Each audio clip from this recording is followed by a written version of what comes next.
lagi di second place yang lebih fair. Untuk semua masalah yang kita hadapi, kita akan lebih kuat dari sebelum. Perhatikan kita di sini bukan cuma isi slot. Semua power tadi tapi untuk MV itu hati-hati ya. Sebab rotation kita pun sama, jangan pandang rendah dekat kita orang. From the depth we rise as one. Relentless, resilient, ready. Modern light, modern glory.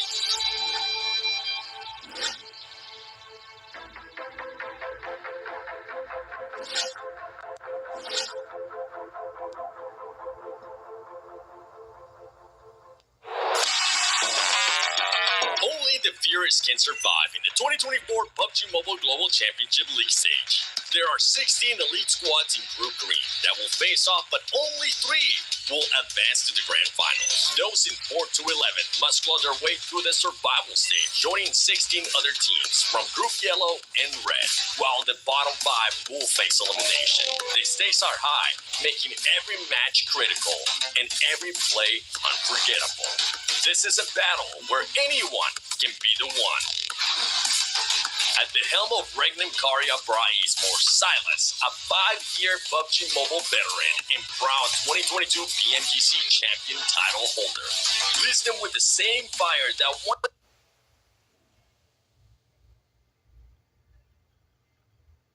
took him to the global stage deep. With his unwavering passion and deep love for the game, he rallies his team, pushing them forward to victory. For RCB, it's not just about winning, it's about reclaiming glory together. Do they have what it takes to return to the top? Hailing from Nepal, DRS Gaming embodies resilience. Once holding the runner-up spot in 2022 PMGC, they aim to overcome the obstacles of CSA region. Now they are here to be the one. Driven by a spirit that refuses to back down and a team full of selfless individuals who support each other, will they finally have their moment of glory? This year, For Miracle Vibes have been unstoppable, with Doc securing MVP titles in PMSL and building momentum. Many local fans and experts say they are better than Alpha 7, and they might just be the next global champion, with an intense hunger for victory that will stop at nothing to achieve world dominance. Are we going to witness the rise of the next global superstar? Representing Malaysia, Selcom DG Alliance is on a mission to bring home their first world championship. Dubbed the Crown Kings by Malaysian fans, K-Luke and Alliance struggle to claim the throne as they consistently achieve top 4 throughout this year's PMSL seasons. They fight not only for themselves, but for the pride of the nation, hungry for victory on the global stage. Will Alliance finally claim the crown? Group Green is stacked with passion, power, and purpose. 16 teams are looking to prove themselves. Who will advance to London? Who will scrape through the survival stage? And who will face the heartbreak of elimination? The fight begins November 14th at 10:45 UTC. Tune in and don't miss a moment, because anyone can be the one.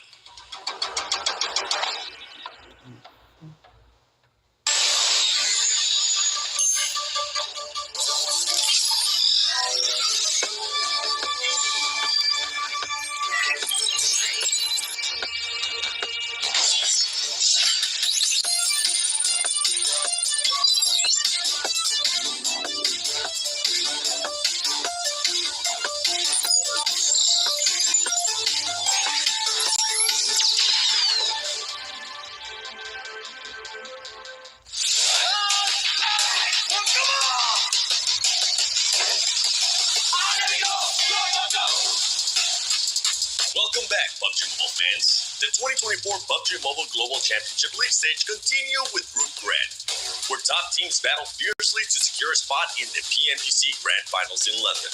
In this week's intense group stage, we have witnessed powerhouse teams battling neck and neck trying to qualify, each one determined to claim one of the 3 coveted spots in the Grand Finals. First up, Navi made an incredible push towards the grand finals. In the second to last match on day 4, they unleashed overwhelming firepower, securing a chicken dinner with 16 elimination points. And Navi This powerful win knocked out a rival team and lifted Navi to the top of the leaderboard and earned them a well-deserved ticket to the grand finals. TJB Esports had a bumpy start in the early days of League, but they quickly found their stride, showcasing true Chinese strength. Another chicken dinner coming through today. This is how you make a bid for the top three. Their explosive gameplay on day 3 carried through day 4, locking in their top 3 position in Group Red and securing a slot in the grand finals. Nigma Galaxy has made an impressive comeback this season. Led by Raouf, their new roster has been on fire, consistently finishing in the top 3 on day 1 and 2. Though they slipped to the top 5 on day 3, they fought back on the final day to reclaim their top 3 spot, finishing strong with a total of 172 points. Their unwavering determination has officially earned them a well-deserved spot in PMGC final stage. IWNRX, a veteran Turkish powerhouse, started strong by amazing high elimination points, even reaching the top spot on day 2 without a single chicken dinner. A standout performance in their success was this season player's IWNRX Seawolf, whose stellar performance earned him the weekly MVP for Group Red. Showcasing amazing skill and resilience throughout the tournament, he achieved an impressive 41 eliminations and dealt over 10,000 damage during this week's group stage, firmly establishing himself as one of the top contenders in the group. The fan-favorite Mongolian powerhouse, Pubg's Force, faced the challenging start on day 1 and day 2. Despite the intense pressure, they managed to secure 2 chicken dinners in a row, showcasing their resilience. However, early eliminations in some matches made it difficult for them to get a break in the top 3. Now they head to the survival stage, aiming to reclaim their spot in the PMGC Grand Finals. ASIA Esports, a veteran team from Pakistan, faced setbacks in last season's PMGC but has returned stronger this season. They kicked off Group Red with the first chicken dinner, showcasing resilience and consistency, racking up high elimination points, even games with early knockouts. Despite their strong performance, they finished in the top 6 and now will head to survival stage. ASIA exciting gameplay has truly added intensity to the competition and has surprised a lot of fans. Other teams like FaZe were struggling to break into the top ranks from day 1 to 3, remaining on the page 2 of the overall standing. However, they found their rhythm on day 4, refusing to back down, climbing up to the top 7. They now head to survival stage for one final chance for a spot at the PMGC Grand Finals. Team Queso, a formidable team from South America, faced near elimination throughout the league. However, on day 4, they deliver a crucial 15-point game, securing their spot in the survival stage. Now they have one final opportunity to prove their worth. Alter Ego Aries showcased impressive elimination points, but struggled to maintain consistent gameplay throughout the league stage. Once again, challenges from past seasons preventing them from securing a spot in PMGC finals. Our goals is win, but it will be hard, but we will try. 我们也是进决赛的吧，也不要怕我们吧，有点就能撞过。 This group was really tough for us. It's been hard 4 days. We've been fighting every match. PUBG Mobile fans, that's a wrap for Group Red. Stay tuned as these teams continue to showcase their determination and skill in the fight for a spot in the Grand Finals in London. Let's see who rises to the top. Join us for the upcoming matches in Group Green. You won't want to miss out.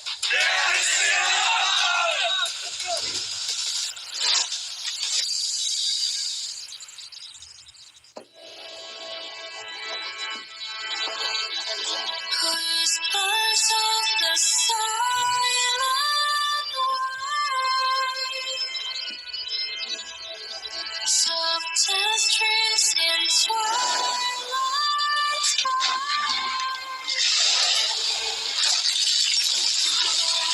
Storm silent.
Metro Royale Chapter 23 coming soon. We've added new content in this update, as well as improved the controls. Let's check them out.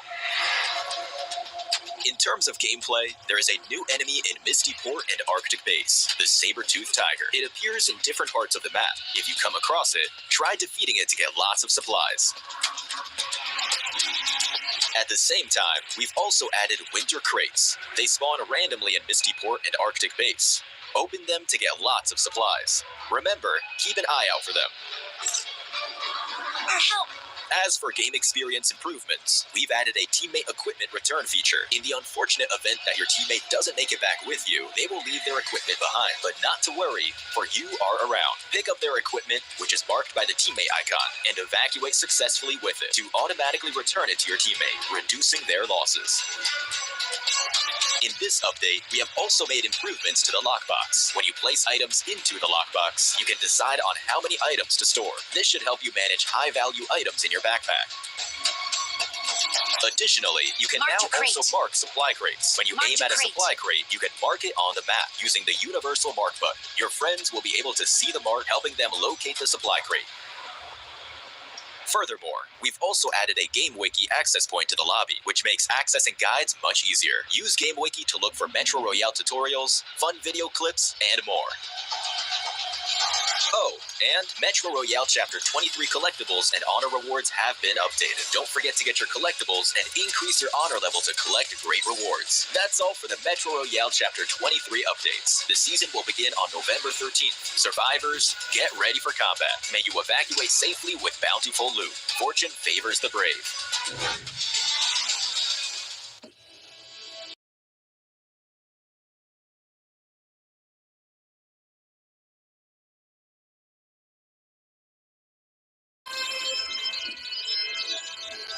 Softest dreams in twilight sky.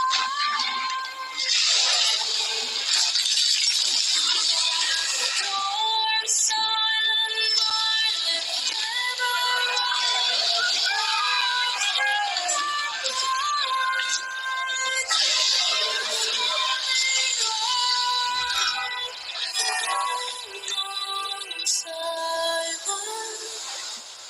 soldiers in the fight.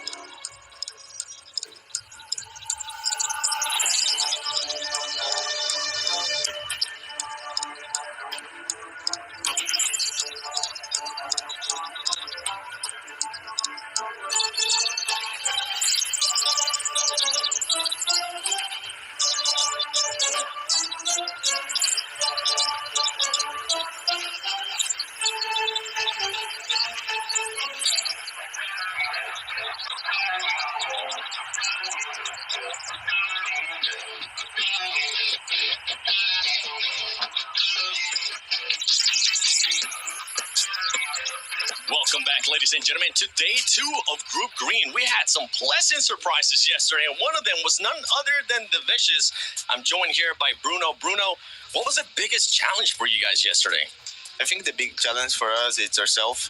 We are very confident and we can qualify for the grand finals. Well, hey, I'm pretty sure if you guys do end up qualifying to the grand finals, it's going to be a big underdog story. Thank you so much, brother. Hopefully you guys continue on that performance, because right now, this team has just been surprising everybody. The Vicious being really strong, and I'm passing by Team Secret, a team that's currently going to be hunting them down today because they want to be within the top 3. Now, I want to switch the focus a little bit more to another team that has been able to perform really well on day 1, and that was Influence Rage. They ended up with 2 chicken dinners. Very impressive stuff out of that team, and now we're passing by RQ Athena.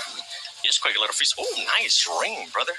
Thank you. That team, I'm sorry, but they need to step it up, because right now they're not performing. But one team that is performing is going to be none other than Influence Rage, as I have V2K here with me. V2K, you guys were able to get 2 wins yesterday. What are the expectations coming into today to maintain yourself within the top 3? Actually, we are very prepared and very confident. So yesterday we didn't have any surprises, and we really worked super hard, and we want to go to the finals. I want you guys to go in the finals, and I'm not trying to be biased here. Now, I got to do one more. How many wins today? 2. We got to keep the trend here going. Let us know in the comments below how many wins Influence Rage is going to get. Let's get started with day 2 of Group Green. 2 more wins? Huh? You want to have 4 wins in 2 days? Like, come on. There's only very few teams that can do that out there. Welcome back, everyone, to the desk here. I'm Jason Kaplan, joined by Hot Juice and Max Mans. We're about to kick off our second day of Group Green of the Pubg Mobile Global Championship 2024 League Stage. Hot Juice, Max Man, how you guys doing today? Let's start off with you, Juice. You're looking good. You're feeling good. Do you have a nice ring on? That's the real question. The 7th one, right? Hey, nice ring, brother. On, and we're ready to go, dude. Pinkies up. We're fancy today, baby. Let's get it going. It's not fair. I left my ring in the other room. Max, you got any jewelry on? Nothing, unfortunately. No. Might get a tattoo soon, but no, nothing. Oh! Okay. Well, you know what? We can talk about that off air. What we should be talking about is what all went down yesterday. A what tattoo?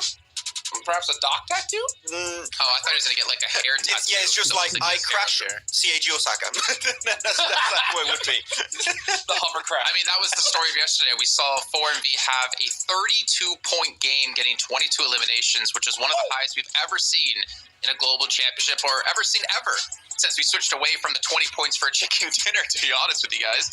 We can see here the teams, if you missed out on yesterday, who will be playing today, and of course over the next 2 days after this. And Kagasaka, that was one of the teams Max you brought up that really did punish 4MV when it came to Erangel. And like, that was too good a chicken dinner you just had, 4MV. How about we just camp you out the next 2 Erangels? Good deal. No, not a good deal for 4MV, but good deal for them. Especially seeing, unfortunately, Jason, that Dog might have built up a bit too much confidence after that chicken dinner, and he's just sending it so deep with a hovercraft. Like, if you did not watch the 3rd Erangel of yesterday, please just go back and check it out, because Doc is a mad lad, not in a good sense. So you did go out a little bit early, Jason, but I hope that today he's gonna chill a little bit and just stick with the team. I don't know. I want to see it pop off again. I mean, maybe, yeah, chill with the team a little bit so you can pop off. As you can see, they're currently sitting in 3rd place. But Odjukes, I mean, it's really been for these last, 2 groups, including Group Green now. It's been all like South Korea in my head. Like I know obviously the EMEA teams have been playing extremely well. John, yes, don't message me. I know EMEA's been doing well, but South Korea has really come to play this year, I feel like. Oh, dude, no joke. This group has been really interesting to watch. By the way, shout out to my man Dennis here for making this point. D plus Kia, the best first day we have seen out of all the groups. 75 points total. That is insane. But the same goes for all the way to the bottom of the leaderboards as well, where, the 16th place team outperformed the 16th place team from the other groups too. So, I mean, it's crazy how we're just leveling up here as time goes on. We thought we saw the group of death earlier on, but with these performances here, we saw, a record-breaking game for at least this stage we've seen from 4MV. And I still expect to see some surprises here today, too. Oh, 100%, Max. I mean, for one of the surprises for me, which you don't necessarily have to touch on, there's other teams you don't talk about here in our top 8, but the Vicious, kind of coming out of nowhere again, like kind of replacing Twisted Minds Brazil playing here. I didn't really have expectations, but for that, it's a big showing. For the Vicious, it wasn't like they had these big, flashy chicken dinner or second place games with a ton of eliminations. It was just consistent day. Overall, they got a second place with 7 eliminations, a third place with 2 eliminations, and then a fourth place with 4 eliminations. And even outside of their top placement games, they get 3 elims, 4 elims, 3 elims. So we mentioned it many times, Jason. It's about your bad games. How good are your bad games? And as of right now, the Vicious has some really good bad games, which again is weird to say, but they're just bringing eliminations on board pretty much every single match. And that consistency, especially throughout all the battlegrounds, has currently allowed them to be in 4th place. But I think it's fair to say right now that a chicken dinner would definitely help them push up in top 3 and maybe stay up there, because right now when you get your 4 MVs, when you get the big chicken dinners from Influence Rage and D plus Kia, it is hard to compete for that spot in the grand finals. Well, taking a look at our number 1 and number 2 teams and comparing their top players from each, and Osal Hot Jukes has, I mean, he had a 1v3 yesterday. That's for the record books. Dude, this dude's a monster. He really, really is. And I mean, D plus Kia in general, I mean, I cannot stress, folks, how insane it is to see a 70-point day. I thought that we were going to see it one time, and that was from TJP during last week. But now we see D plus Kia, day number 1, just go nuts. 2.3 average eliminations. I mean, 33% point contribution all by his lonesome. This dude is a monster, and if he repeats a performance like this today, I mean, I think D plus Kia are a shoo-in for the top 3. Yeah, and by the way, if anyone says right now, Osal is hard carrying the side of D plus Kia, no, you're wrong. You're objectively wrong, because Nobu is also tied in first fragging position with 14 elims, and Chips is 4th with 13. Everyone currently is doing so well on the side of D plus Kia. So, yeah, again, not just a solo player, the entire squad is just popping off in these games and showing that South Korea is here to play. It's been fantastic, honestly, across all 3 of these groups. And, of course, we want to see other teams be able to step up, other regions in particular. For me, I'm looking towards Mongolia because they have had a rough time here across all the groups, I would say, so far, looking at, IHC and Falcons. But here's our schedule for you guys today. If you're unfamiliar with what all is going to be going down, of course, we're starting things up on the Sandhawk. Calling Miramars thereafter. I'm actually excited for Sandhawks in this group. I don't know. I kind of feel like yesterday was very interesting. I feel like we saw some good individual play. I don't know what's going to happen today, though, especially when it comes to these zones, because we did have some interesting zones yesterday across the day. Yeah, I mean, we saw it right off the rip in Sandhawk. I mean, we thought we were going to see that northwestern island zone, and then it just hard shifted south on over to Ruins. So it's crazy because I talked about it yesterday, how powerful I think those northwestern island teams that have dropped there, they've had so much success over this entire group stage. So at the end of the day, my eyes are going to be there, but I want to see a mainland Sandhawk circle. Let's go ahead and see it for this one today. Hot Chicks, I want your eyes somewhere else right now. Max, can you guess? I want his eyes to be on my lovely Infinix GT20 Pro that I have here in my hands, and Max in his. Use it for so many different things. You can obviously watch a lot of different shows on it. You can play some games. You can play some Pubg Mobile. You can play like the pros with this 120 FPS and 144 Hz AMOLED screen. Hot Jukes, you got 2 hands, but you got no Infinix GT20 Pro. How does that feel? I'm crying on the inside, man. I'm just you do have a ring. Holding the There's a correlation between not having rings on and having an Infinix GT20 Pro. I'm just saying. Hold on. No, you can't take it off. It's too late. It's too Watch out! I just right in my head. That would have been sick. How did he prepare for this? You deserve a phone. You deserve a phone just for the skit there. Of course, also make sure you check out Pubg Esports across all the socials, whether it's YouTube, Instagram, Facebook, or, of course, TikTok. Not to mention _news. I think I'm allowed to do that once in a while. And then on top of that, we still have tickets available for you guys at home who want to go and see the event live over in London, over in the UK. You can actually go pick up the tickets. It's still available right now. Not to mention, we do have some activities there. You can meet some players. You can meet some talent, potentially. And you also meet all the other fans out there. And on top of this, Max, what we also do have, which I kind of miss the Ocean Odyssey, but I'm excited for Facing the Frozen Fury. It's a Pubg Mobile version 3.5 of Icemire Frontier, which is available right now, which I think, gentlemen, after this game, we need to go play because the Ice Age is calling me. I don't know about you guys. I'm ready to command the frozen battleground with ancient creatures, mammoths, and saber-tooth tigers. So I'm excited to get that one going. Maybe we should definitely get the other boys, Blake and John, who are waiting on the sidelines here to play with us. But we can see here some teams to focus. And let's start off with you, Hot Jukes. Thunder Talk in there, Team Liquid in there, and Regnum Karya, bro. I can kind of guess why. It looks like you're going down towards the bottom edge of our leaderboards.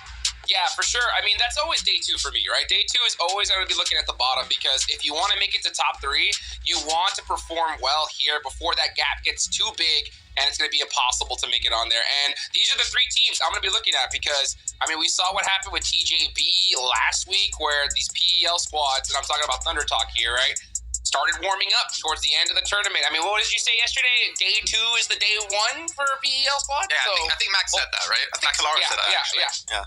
One of you guys said that, right? Someone with an Infinix, not me. Right?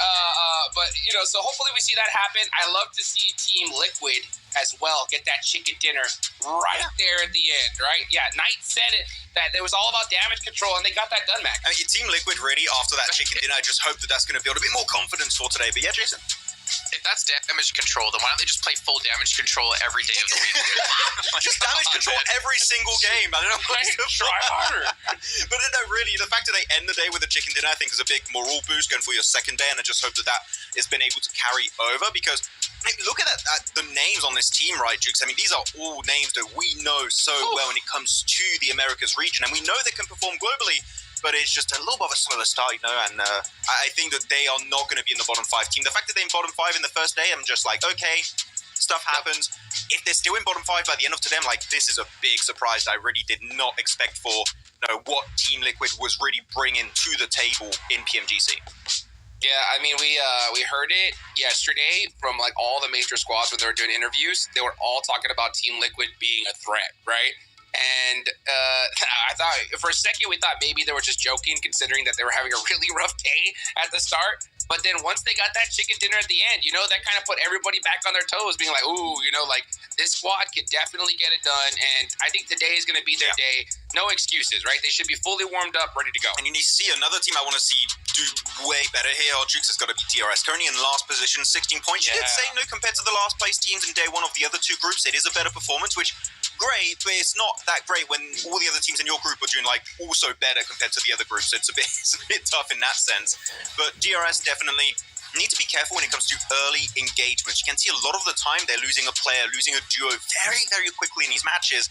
Sanhok, they did have a decent Sanhok yesterday. They got 3rd place with 2 limbs, but realistically, I don't really care too much about that. I want to see the Erangels do better because right now they got 11th place, 14th place, 10th place, and the Miramars 12th and 14th.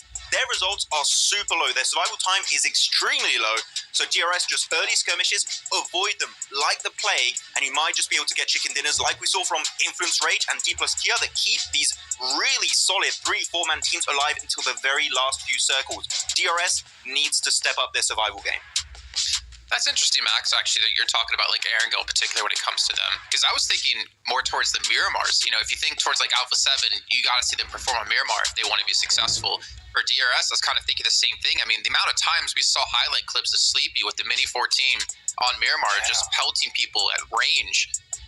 I mean, right now, they're the best map is Sanhok with a 3rd place with 2 eliminations. Like, so, I mean, better on any of the maps, I guess, except Sanhok would definitely be a choice for them. But what about Regnum Karya, bro? Hot Jukes? Obviously, Silas on the team.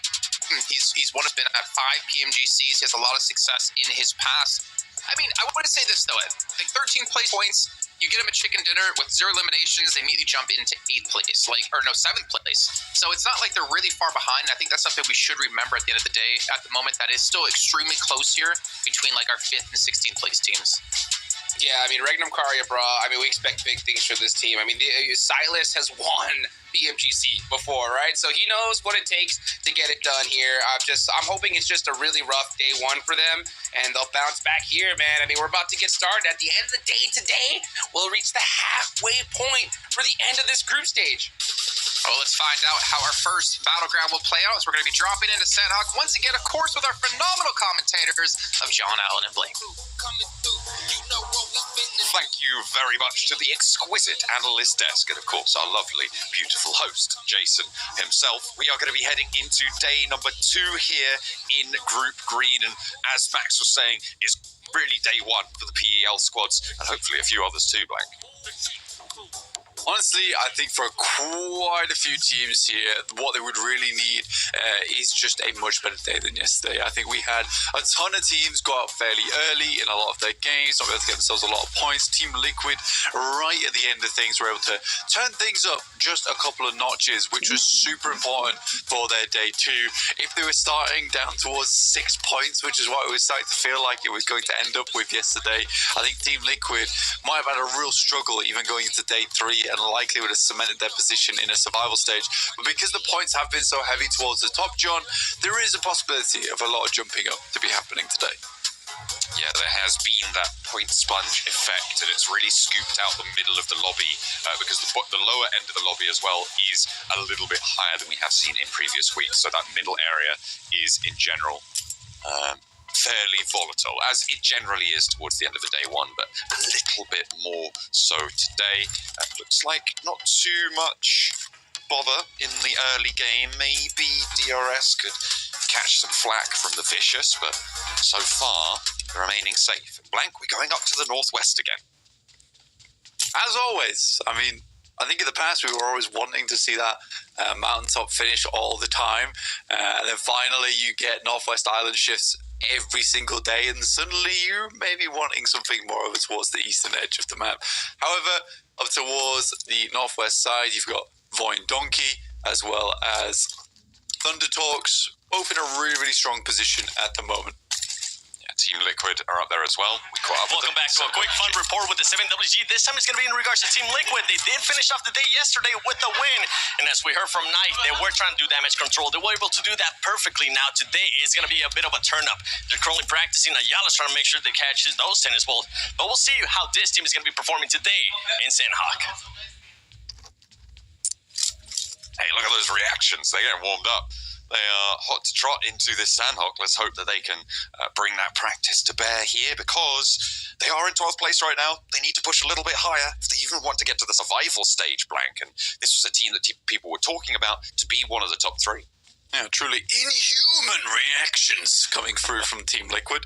Very, very nice stuff to see that they're still feeling happy about it. And again, I think that was important. I don't think they would have been half as happy coming into today if it wasn't for that last match that we saw from them. 12th place, not horrible, not quite in survival stage just yet, but as you can see, we talk about that point sponge, all the way to 4th place, 42 points. Right now, Team Liquid, well, you know, this point will get them a little tally closer, but it's really not that far. You know, you're roughly looking at 16, 18 point game to jump up. So I think for Team Liquid, they're fairly happy with how things are going. Cardozo, though, in a little bit of a troublesome position. They did take down one of the players from Stalwart, but immediately in comes back up. Sanchir close by to Cardozo.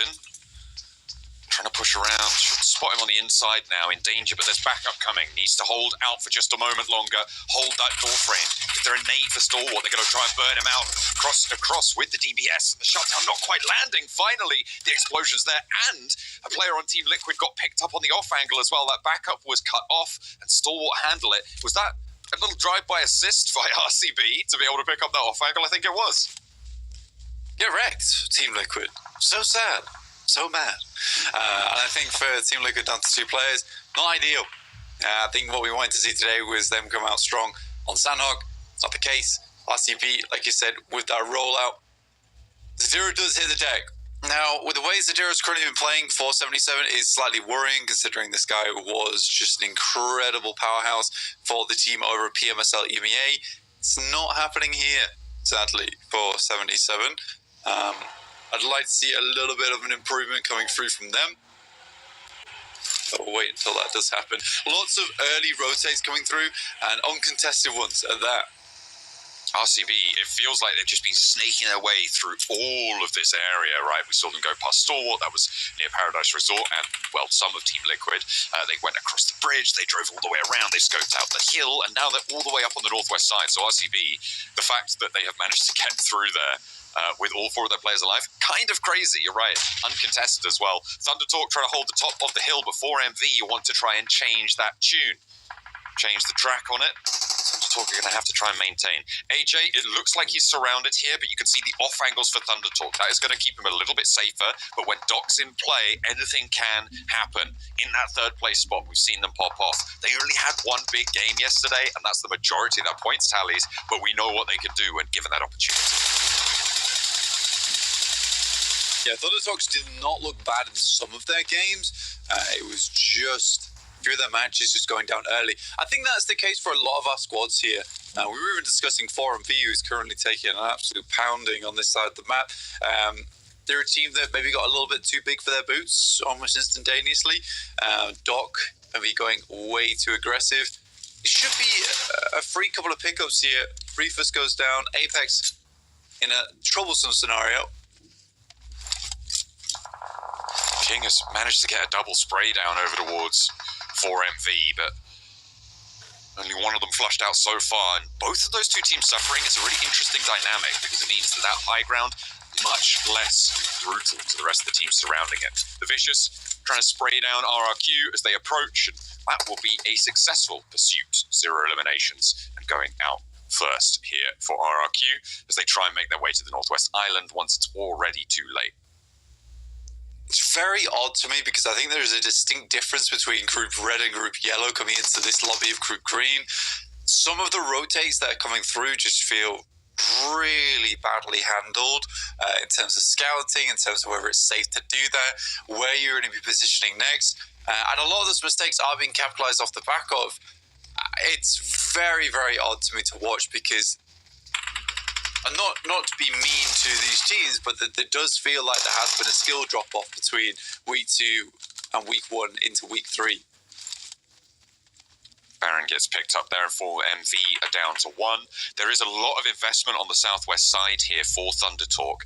They're banking on the fact that all the teams around the north edge aren't going to be pushing up towards that high ground to take shots down, and they are committing to taking out 4MV here on the south. Securing their south area is going to be valuable for them moving forwards, especially now that they have to push up to the north. So not having that threat to worry about, a massive boon to them, but transitioning off here, and the fact that a lot of the mainland is still in blank is a little bit worrying for the teams that committed to this northwest side. What do you think about what I said? What is it? I think it was great. I loved it. You really agree? I really agree. Oh, so how many of these teams do you think are worse then? Wait, coming out from the last 2 weeks, how many of the teams? Yeah. Do you agree that there is a worse lobby? You said you really agree. I do really agree. I think it's a worse lobby than the first 2 weeks. I think, what's going on? I was wondering you. I was like, I dropped out. You on somewhere else? I was like, what's going on? Yeah. Okay. Well, okay. We can call them that again if you like. No, I just wanted to know that I was still here with you. I wasn't mute. Yeah, no, you're here. We're locked in. We're ready. Sick. Brilliant. I love it. Okay. Well, just like RCB trying to lock into the northeast side again, trying to go for another little slice of that rotate. They've been all around the houses and may end up getting evicted here on the north side of Hearts Inn.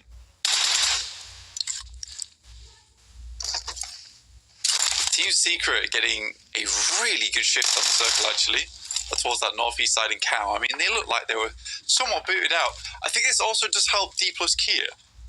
It's one of the surprising factors because, if anything, obviously we talked about them a lot, 75 points, the back of one day, incredible performance. However, they started in docks. They had a long rotate to make, but this circle actually assists them massively. They don't have to make that consideration of moving over towards the Northwest Island now. They can wrap up towards Paris Resort, play off the back of that one. There's always those Paddyfield Hills as well that sit to the west of Tapmock.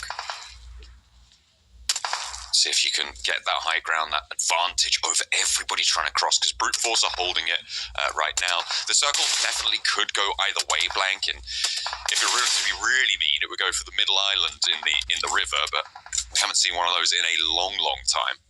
Always troublesome when that happens. Let's see what the teams can navigate their way through on that northwest side.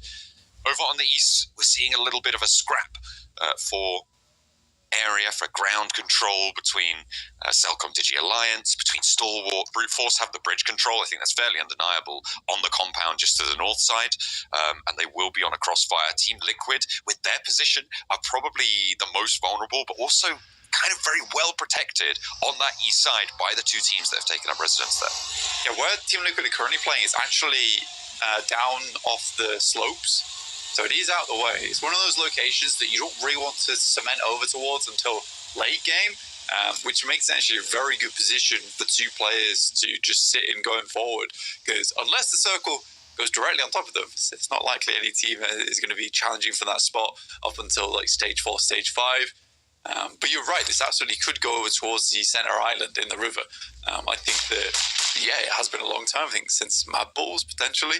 But this circle actually does enable it. There's DRS heading up over towards Thunder Talks. Good nades over the top so far, some good air bursts, but no cigar just yet. Both players still alive and well. And this is again that southwest flank that Thunder Talk have been investing in securing, and DRS now the next team to try and move through. 4MV couldn't do it. All four of Thunder Talk stay alive. They're up to 5 eliminations now as they get the flush with a nade downhill. This is so hard for DRS to make work. I mean, the nades over the top, sure, they tagged a little bit of damage, but now the side swipe's on. They're penned in. The Molotov's going to keep them close by. The smokes to try and cut off sight lines and stop them from breaking too far out. The nades from the top can just keep on coming through as well. This is really, really dire for DRS. Yanti may try and stay and pick up one, but it's not going to happen. The rest of them dropping down on the vehicle. Need to be careful. They may think that there's still one other player up here. They only know that the vehicle's gotten through. Depends how much they spotted in that car. Circle heads back down towards the southwest. So, again, teams need to get a move on.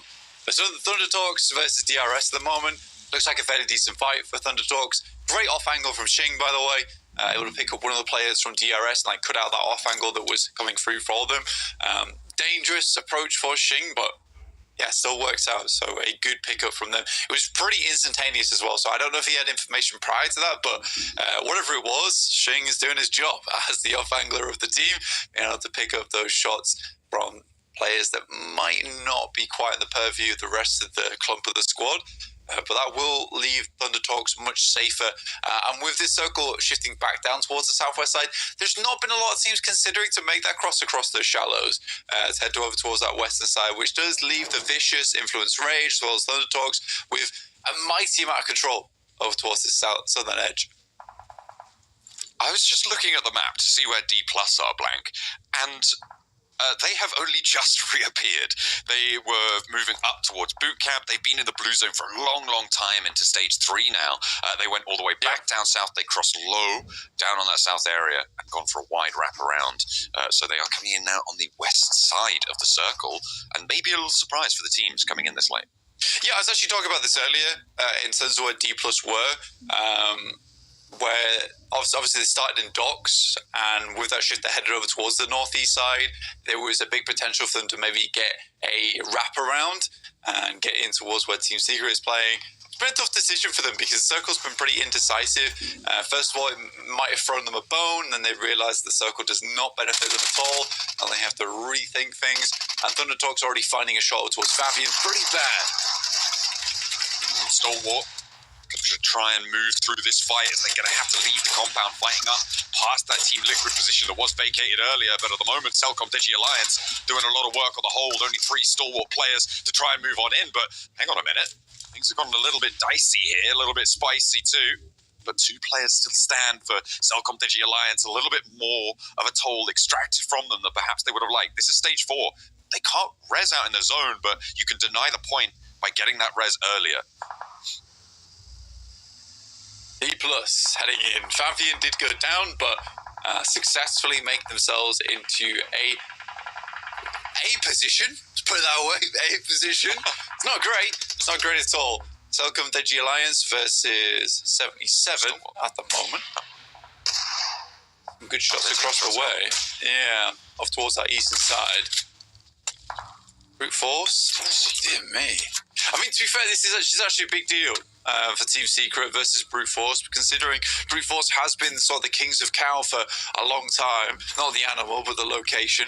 And it's certainly been spotty for them over on this side of the map, because for them, Team Secret has just been hitting some lovely shots over towards them. They've not really been able to get out of this location, and Sandhawk is the playing ground of Brute Force. The fact they're not able to get a good game on this one so far, especially on a circle that does benefit them, that's worrying. 77, they've lost a player off the high ground. That's going to remove their high ground angle for a little bit longer. Influence Rage trying to push up the east side of this one, up the path. And Zadira going down, takes another sightline, and that's a forward corner. Really difficult to reclaim this ground now, and Influence Rage should be able to confirm this. Limbo Boom falling back. There's third-party angles, and that's Thunder Talk coming on in as well. 77 lose their low ground. It's only the two they have remaining on the top rope, and it's Shifu to try and bite back, but they're getting shot down from every which way. Influence Rage versus 77s. Zadira's down, Limbo Boom's down. Again, this is the struggle with playing upon the high ground location where there is a lot of sight lines. It's aggressive. It's a bold maneuver from 77. It's not paid off. 3 eliminations, not horrible, but you're not even into towards the top 10 so far. So for 77, likely this game's a bit of a bust already. And the more surprising thing out of anything here is the D+ is central. They wrapped around Valley, somehow managed to make it past a lot of the teams over towards the east. Thunder Talks were suddenly preoccupied with the Vicious over towards the east, and D+ have a good spot, a really good spot. This is excellent news for them.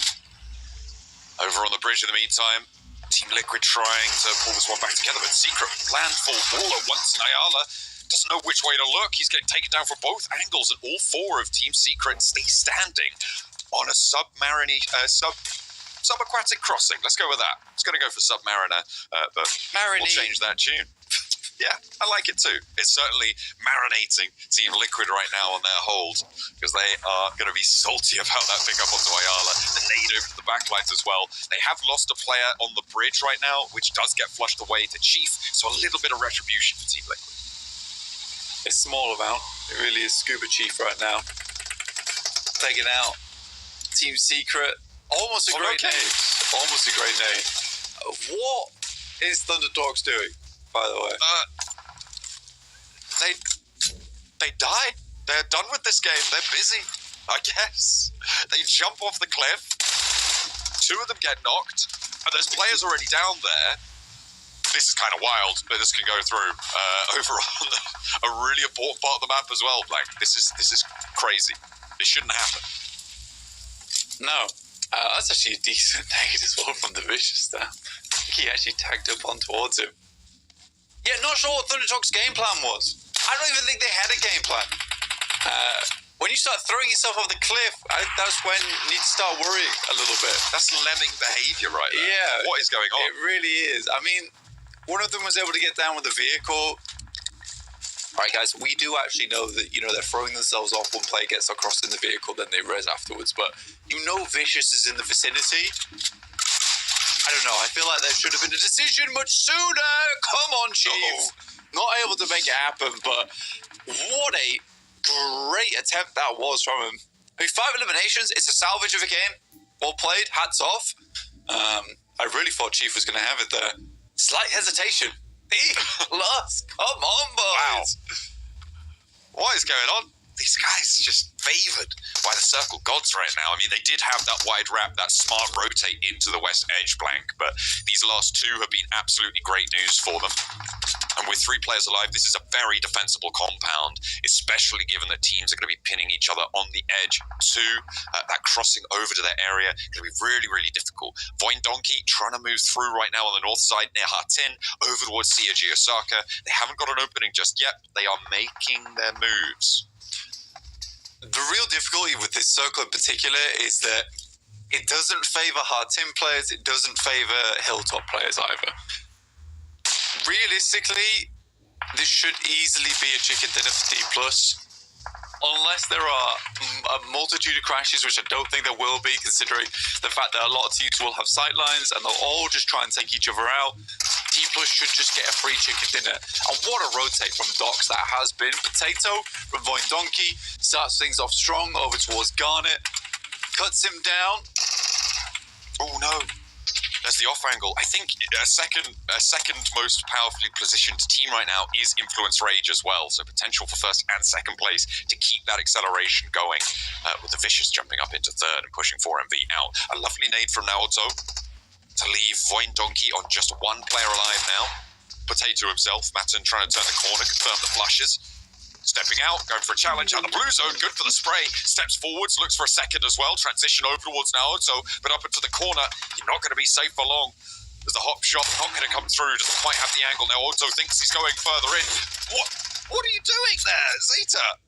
What just happened? That hop out, that flush. Both teams on the north side get taken down. The Vicious are coming to a close over in that Death Valley that they had the delivery from the gods themselves. Over on the top side, Thundertalk dropped down into them. But now it's Influence Rage with 4. They have got that south side. And D+, can they stop this descent? It really depends on vehicles for Influence Rage. I don't think they have any. Maybe they have one, so they're going to be able to get up, but shots should come through. Don't quite take him out though. Killer on the sidelines here from DRS, and there is more approaches coming through from Influence Rage, but the Vicious not keen to leave this game without a fight here. To get further in, Law as well as Lil Boy looking out over towards the left-hand side. These higher up positions are a little bit safer for Influence Rage. The top of the windows will cover them off, and they have to be worried about going too bold with the open peaks. But finally, the Vicious actually going to strike back towards Law. Davino not quite able to convert on the flush, and there's the shutdown that they were looking for. Lil Boy able to land the shot with the auto shotty. Now Bruno's in the last to stand. D+ are getting cut on their route out. Remember, there are only 3 players, and losing one is a big hit to them, but they are dealing damage up the hill. Lil Boy, the last to stand, and 2 players from D+ should be able to handle it. But somehow the Vicious stay into second place, but D+ with 2 should be able to handle the 1v2 here. But Bruno's in for the fight, moving away from the vehicle, actually closer to the circle. Don't know if he has any nades, but doesn't look like he has anything left in the back pocket. And forwards goes Ocel Blank. This is where you got to channel. You're in a 4MV. I don't know about the step up, but Ocel's confident enough to make it happen. And that is a D+ chicken dinner from out of nowhere. I was so surprised they won that game. From docks to a crossing outside boot camp to a wrap round through Valley. Really good game. And D+ had no right at winning that match. I mean, they made their insurgency, and it is continued strength for South Korea. Maybe day 3 will need to be the real day 2, which will be the real day 1 for the PEL teams, because right now they're starting off a little bit poor. I think Max has something to say about that. Oh, John, you know. He knows exactly how it works here. With the day 4 is the true day 3, which actually is a day 4. I'm going to hurt my own head. Day 4 is the real day 1. Yeah, exactly. It's only a 1-day league. But D+, man, that's 2 days in a row taking home on Sandhawk. Not to mention, we saw I do that just in the last group. But it's just crazy. The rotate. The rotate. I mean, Blank said it, right? They had no business winning this match. This was an absolute clinic, folks. I kid you not. This is going to be a game that so many professional teams are going to look back and just study how these guys got into that circle, Max. It was so gorgeous. Probably one of the most beautiful rotations I've seen all tournament long. Amazing rotation. I mean, the way they go south of boot camp, they just wait for the next circle, because it was a 50-50 split across the river. It could have gone west, it could have gone east. You just don't know where it's going to really go. And T+K just wait for the circle to pop. It pops, it goes to the western side. Wide rotation. They did back into the blue, west of Camp Alpha, go northwest of Northwest Island, back into that position, wait on the edge, next circle pop. And this is where I think they got a bit lucky, Potjukes. The simple fact that central compound was unoccupied, and they did not even scout it, and they just sent in like, oh, we didn't have to fight for that compound. That's love it, fantastic. Please more of that. It just worked out and gave them a chicken dinner. Of course, it was a great rotate, but there was also a teeny little bit of luck there, the sense that no one was in that compound. That's crazy easy entry point for them at that point. It's unbelievable, man. I mean, it was so gorgeous. Like you mentioned earlier, right? They were just hanging around on the south side of boot camp, and that is such a great idea, because if that zone did go on over to the east towards Tatmok, they had a beautiful, just straight beeline path to that side too. So they were staying there. They waited patiently. Once they saw that shift, they just wrapped around through that blue, got a good hard zone shift in their direction, and then I mean, the thing is that I honestly think that they did scout that compound in the center. And I think they were willing to fight for it regardless. It's just super fortunate for them that they didn't even have to. They were just this is wide open. All right, GG. Oh, for sure. And they got the win. They were super lucky the fact that it was free, but they were definitely ready to fight. They knew it's all we fight or we get eliminated by the blue or by a team that's going to hold us out into the blue zone. So they're like, okay, this is our only option. We're going to send it. It just happened that the compound was free, and that made it very, very easy for them. Though, as we go over the highlights here real quick, Hot Jukes, I want to bring it at the start of the game. The first fight that happened, Thunder Talk chilling on the mountain. We know they drop there. That is their drop location. They play it so damn well. And yet, 4MV be like, but maybe no one up there? But like, of course, no, someone's going to be up there, Jukes. And like, they just send it and instantly go out. So weird decision from 4MV. Not sure what was happening there. Yeah, you know, it could be a little bit that overconfident. I don't know what it is, because 4MV I thought these guys were going to be unstoppable, right? I thought they were going to straight juggernaut this entire lobby. And then all of a sudden, we see them just bow out so early here. You know, at Thunder Talk, though, 9 eliminations, no points. What a great game for them. I mean, I also like their, how can I say this? Their Zapdos impression that we saw a little bit earlier, Max. What? I didn't catch that. With the flying car, dude. Oh, okay. I was like, huh, what is he doing? Now, the leap of faith they were doing in the Valley of Death. Yeah, I'm not sure what that was about. One player actually did make it across Hot Jukes. Like, he was able to make it over the valley, which I did not know was feasible. I guess he just had enough momentum with his car or bike to make it across, but the 3 of the players did not have the same amount of luck, and the Vicious just got easy 4 eliminations pretty much, as they got 6 total, so GG. You know, I'm looking at this, and I think one big talking point we had yesterday was about, like, D+. Like, yes, we're seeing, these South Korean teams, they're able to play center, but you really have to give it to D+ in particular, able to just rotate it, and I still don't understand how they got into that compound without being spotted, and it was the compound to play from as the game progressed on. I mean, you have to kind of feel bad for Void Donkey since they dropped in and hopped in. They did have the opportunity to get a lot of eliminations up there, and then crossing that road just seemed to be a feat that really they couldn't handle. And once again, Osal, he was our MVP of yesterday. He's going to be our MVP in this last match. What is going to stop this man? Nothing. I don't know. Yeah, no, literally nothing, dude. I think it's the glasses buff, Max, man. What do you think about that? It's too many, but like white hair buff, red hair buff, glasses. I don't know. Too much. Max is going to show up with white hair, glasses, rings. He's going to have everything just for a little bit of luck here. And some but I still go down to bots. What is going on? I would like to. But no, but Void Donkey ID, it's unfortunate for them they did go out because CAG were pushing on them, but it's hard to defend all of Hutton on your own. But here we go. Top 3 now. A new team's going to be joining the fray, and it is going to be the Vicious. 0 chicken dinners, 54 points, and 4MV. Got to be careful, man. They are slipping out a little bit, despite that big win of yesterday, but still only 13 placement points total despite having a win.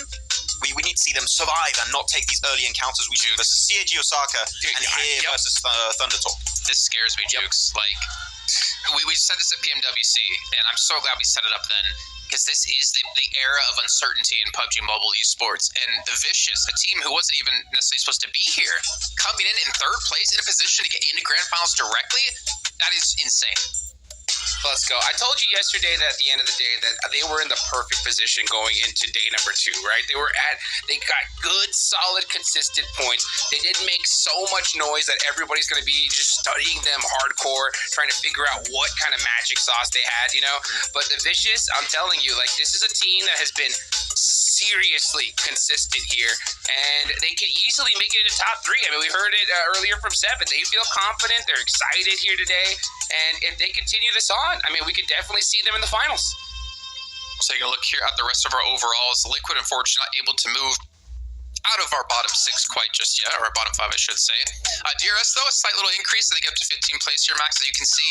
But I'm looking at, teams like 77, Brute Force. I feel like they've also been similar to the Vicious, where they've just been kind of quiet, and they're currently hovering over that, bubble of potentially being knocked out of the entire PMG scene.